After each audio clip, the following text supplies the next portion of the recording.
Donna stopped in front of the door to her husband's study.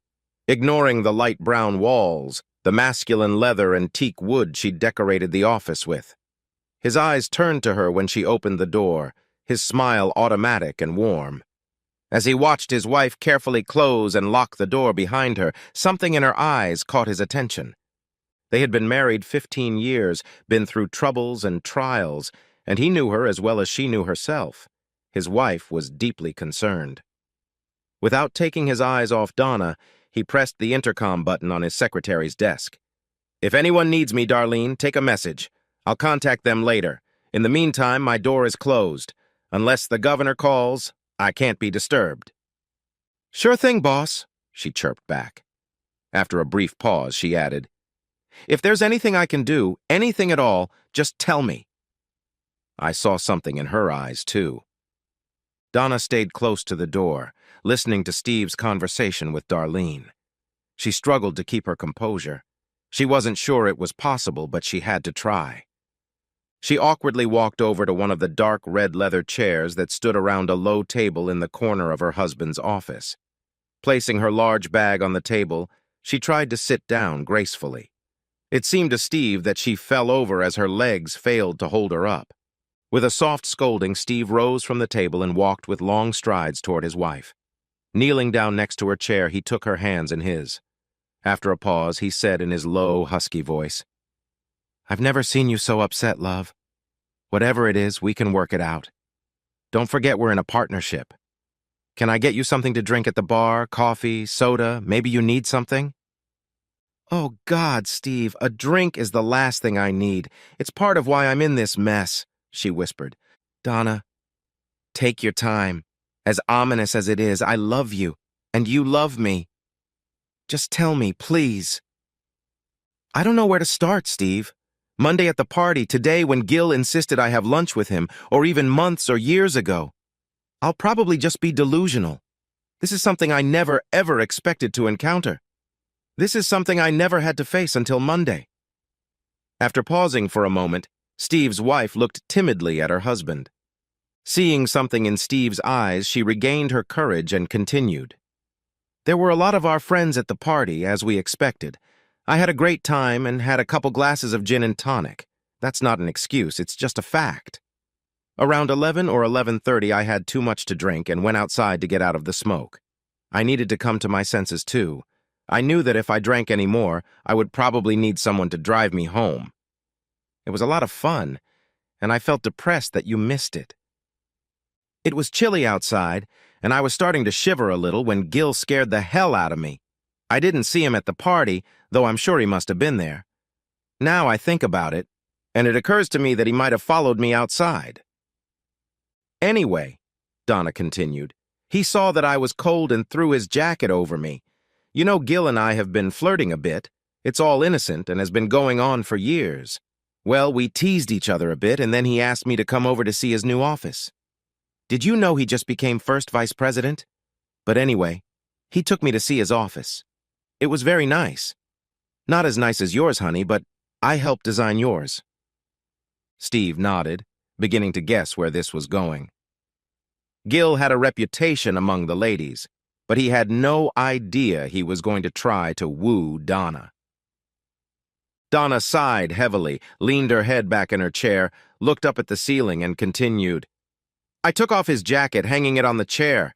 Remember, I was wearing that sleeveless black dress you like so much. You know, the one with the short, tight skirt and no sleeves. It ties at the neck, and my shoulders and back are bare. We were talking about his office, and Gil carelessly put his hands on my bare shoulders.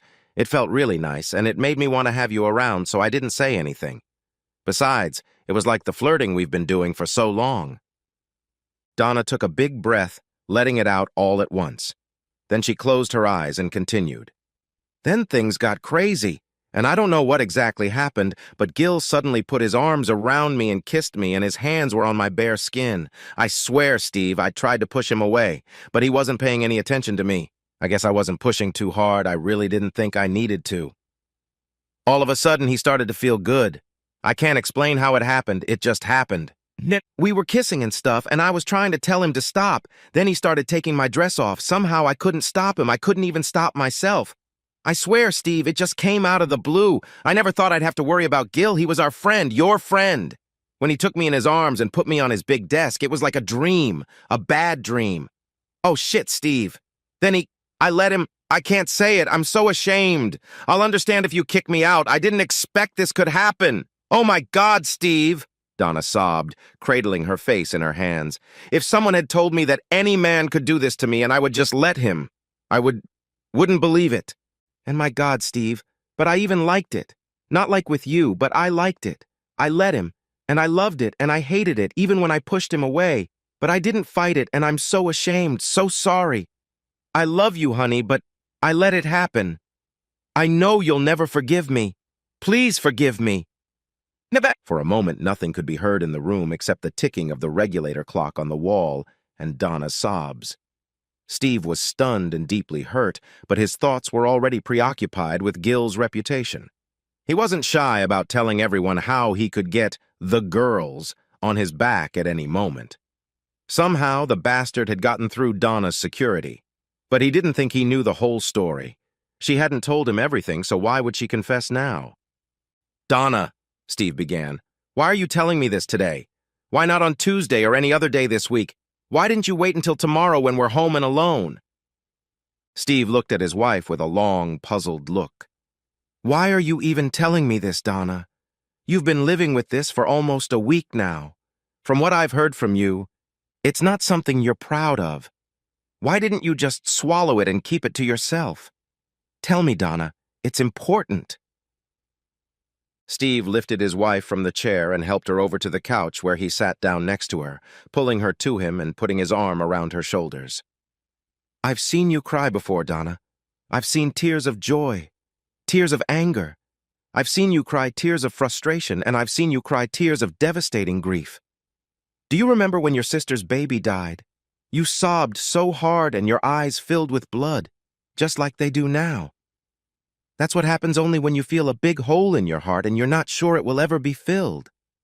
So tell me, wife, what made you come into my office this afternoon and dump all this on me? Donna said softly, looking down at her lap. I was trying to decide if I could just live with it, Steve. I didn't want to hurt you. For God's sake, I don't want to lose you. I could do without everything just so I could have you and the kids. I was afraid. I'm afraid you'd kick me out. I don't know how I can live with that.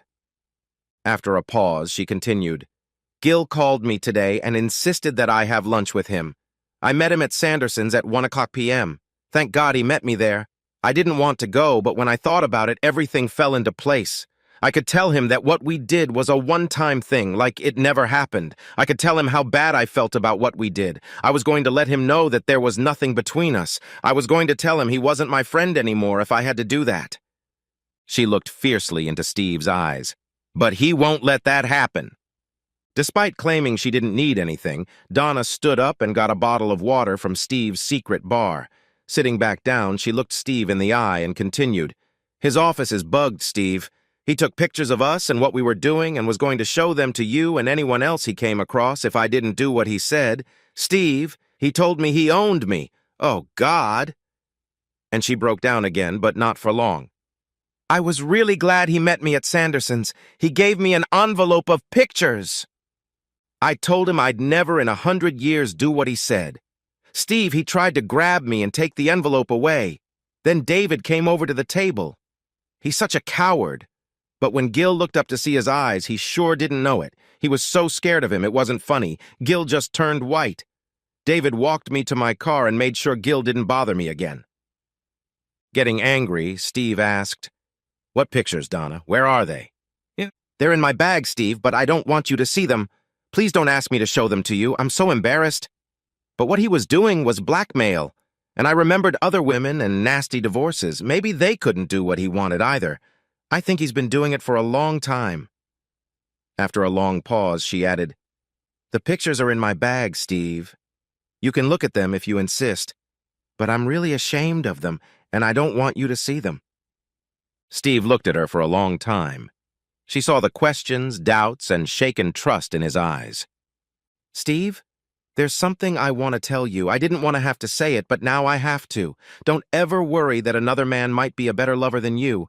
I don't think that can happen, and Gil certainly can't. Oh, God, no. You're so kind and gentle, and when we make love, it's exactly love. It's not sex. It's one of our ways of saying I love you and I only want you. Do you understand, honey? I don't understand how I let this happen. If I'd been stronger, it wouldn't have happened, but it will definitely never happen again. Whether you kick me or not, something like this will never happen again. What do you want us to do now, Donna? Asked Steve. I want to call Darlene's brother. Do you remember him? He's a lieutenant in the sheriff's office. What Gil tried to do is blackmail, and he's done it before. I want to give this to Buddy. I'm so ashamed of it, but he has to be stopped. And I'm afraid of what Gil will do if I try to ignore it. He's not the man we thought he was, Steve. She waited until her husband slightly disagreed. Can I use your phone, honey? Donna called and caught Darlene's brother, Buddy, just as he came from the phone call. She explained what had happened, and within 30 minutes, Buddy was in Steve's office taking Donna's statement. Buddy called his office from Steve's cell phone and started a quick move to get a search warrant for Gil's office.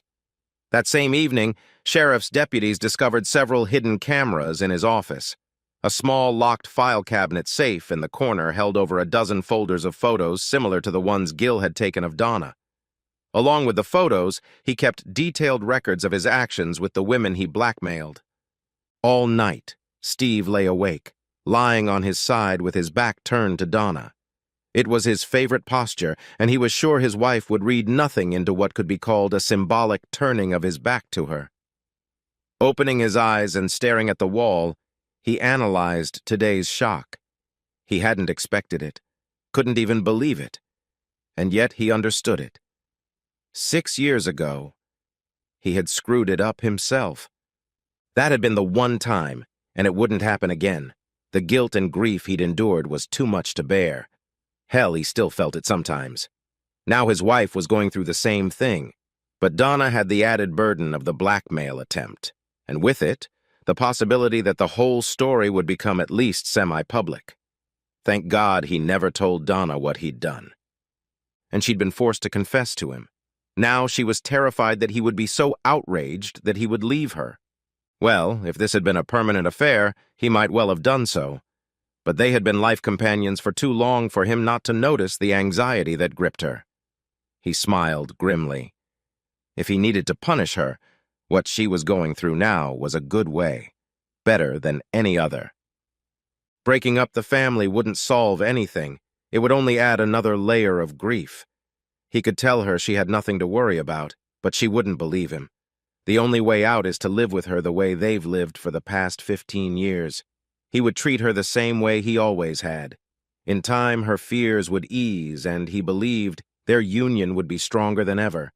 It was what he needed to overcome it, too. Time and love. For now, they would follow the trials and tribulations of his former good friend. Perhaps the trial would be criminal. If possible, he would keep Donna's name out of it.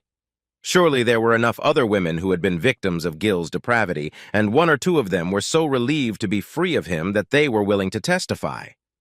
On the other hand, and he would tell Donna about it sometime, he could only admire her courage. It would be a while before she could believe him, and then he would tell her about it. In the meantime, he could feel the tension in the heavenly body lying next to him. It was not a sleeping body. He had better take advantage of it. Steve rolled over onto his back and began to gently run his hands over Donna's body, causing a shiver of pleasure wherever they touched. He knew that now her fear of being abandoned, at least temporarily, was gone. Experience with his woman had told him that she was barely thinking straight. It was only a moment before she rewarded him with a stunning ecstasy. Afterward, they lay in each other's arms, kissing and murmuring barely intelligible words of love. If the children hadn't gotten up, they probably would have stayed in bed until noon the next day. After all, what are Saturdays for?